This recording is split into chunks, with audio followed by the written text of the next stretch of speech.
Welcome back to the channel. Now, new week, new opponent is over.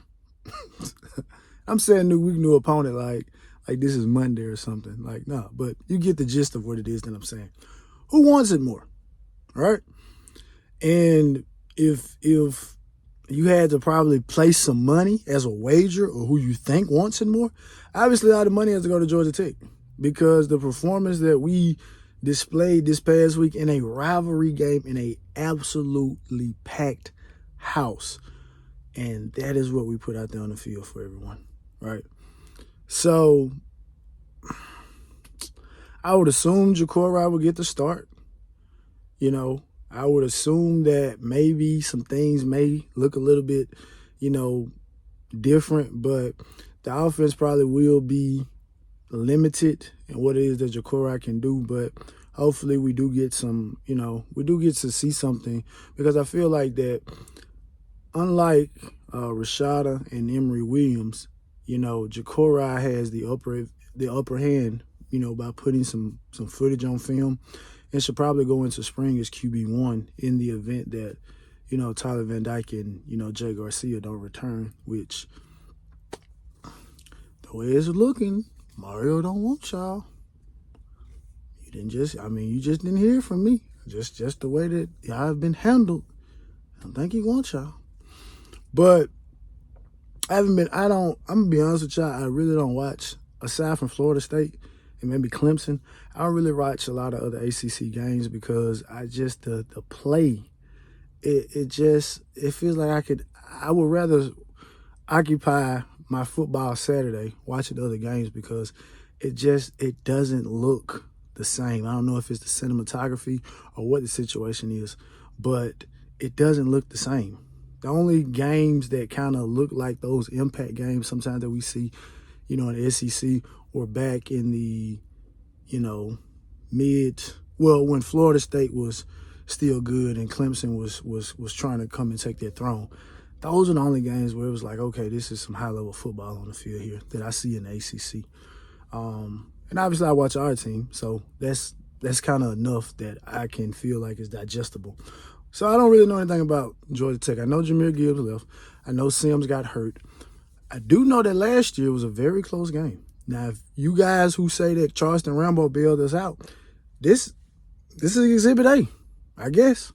7 catches, 210 yards. That's Exhibit A, I guess. But, we lost 3 fumbles that game. And that game, I wasn't able to actually watch the game because I don't know what it was I was doing, but I was kind of able to check in and out. And I'm like, people were saying, man, we've fumbled the ball again. And it's like, what are we doing? Right? So obviously that game ended up being 30-33. Obviously probably overtook Player of the Year for us last year, because prior to the Avonte interception, the Player of the Year for us was the Romello Brinson catch in the end zone.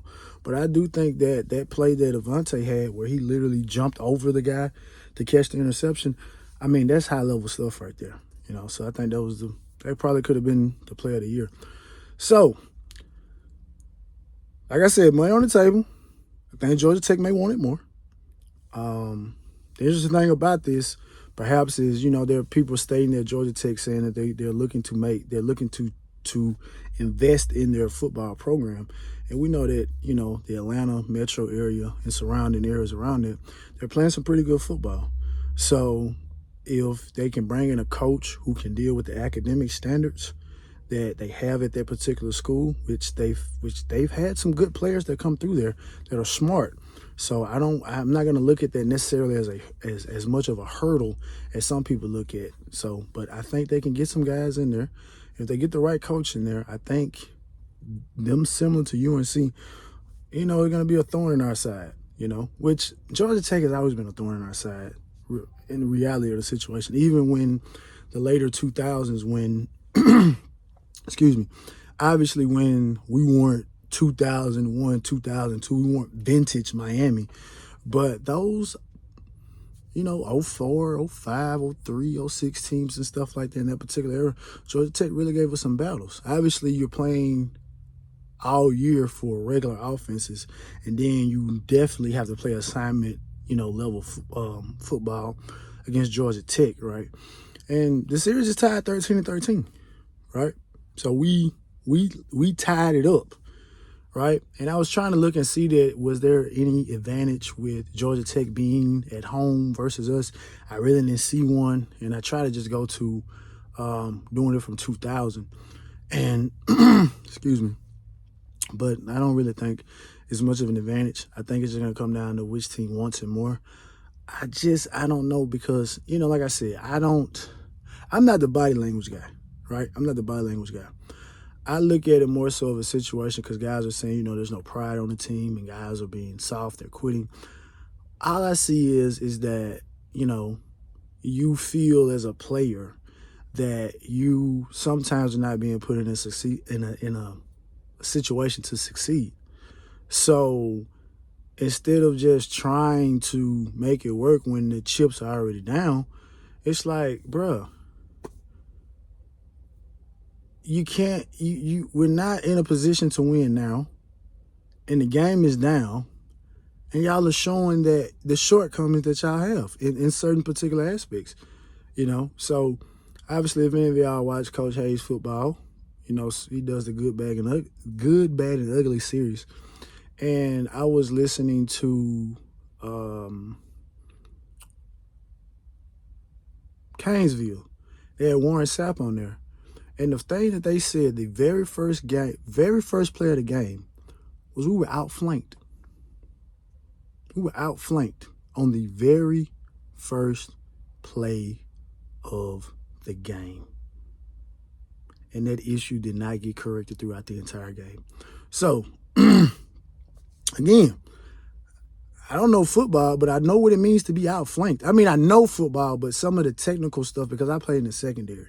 So being outflanked, to me, I wasn't making adjustments and stuff like that. So front seven type of stuff, I really wasn't keen to that. So I'm not the technical guy in that particular aspect. But I know what it means to be outflanked, right? I know what that means.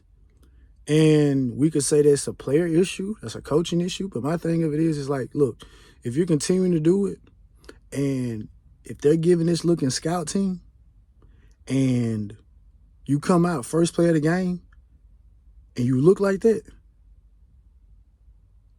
they're allowing you to do that in practice. And I think that's the issue that a lot of people are getting. So, obviously, now they could come back down to player IQ and stuff like that. But at the end of the day, man, you just kind of look, man, if I practice something all week and it comes game time and we're in a position where we can't correct it, and you have people up in the booth, up in the box that are seeing this and should be relaying this down to the field to say, hey, listen, on these particular plays, we're being outflanked. We need to make a shift. And so, I'm going to say this, I'm going to get out of here, because Streeter was talking about that they had asked Coach Steele about it. And, a lot of the reporters aren't necessarily seasoned as far as understanding concepts and stuff. And so Coach Steele's answer for the issue was that, well, we tried different fronts. But they didn't answer the question. Trying different fronts does not have anything to do with the question, And so, like, Coach Hayes was saying, and some people were saying, different defenses have different rules, and they may identify the strong side of the field differently. And so obviously for us to be outflanked for the majority of the game, then obviously the strong side is opposite the flank side, or whatever the situation is. Again, like I said, this technical stuff, I was in the secondary. My thing was at safety, be deep as the deepest. Run support, I'm down the alley. My corner got outside contain. The DN is in this gap, and right here between the corner and the DN, that's all me. You can get all of it that you want. You know what I mean? I can get all that I want. But again, I'm not doing no game prediction, man, because I after the first game, my expectations went out the window. So I'm not predicting anything. But like I said, who wants it more? If I had to pick, I think Georgia Tech may want it more. Now, do I think the team will play harder this week? Seeing as that there will be some guys, maybe we could have that little youth boost that we had last year when we inserted TVD, Rooster, James and Cam, inserted some of those guys into the game, then, we may could get a little boost. I mean, Georgia Tech is a bad team. Don't get it twisted. They're a bad team. We're a bad team. But hopefully we can get off the schneid. You know what? The only prediction I make is I think we score a touchdown. I think we score a touchdown. And that touchdown would be just enough for Mario Cristobal to say, you know what, Josh Gattis, extend your 5 years, buddy. but anyway, y'all put it down in the comments, man. Who do y'all think wants it more? Who do y'all think will win? And actually, do you think man, when my channel get bigger, man, these is the type of poll question I'm going to ask. Like, do you think we score a touchdown? I wish my channel was bigger. I'm sure we'll put a poll like that or post something like that. Do y'all think we score a touchdown this week? I think we do. I think JaQuil Wright could run a touchdown. I think he has the ability to throw a touchdown. I don't know, man. But anyway, like, share, subscribe, and as always, it's about the you.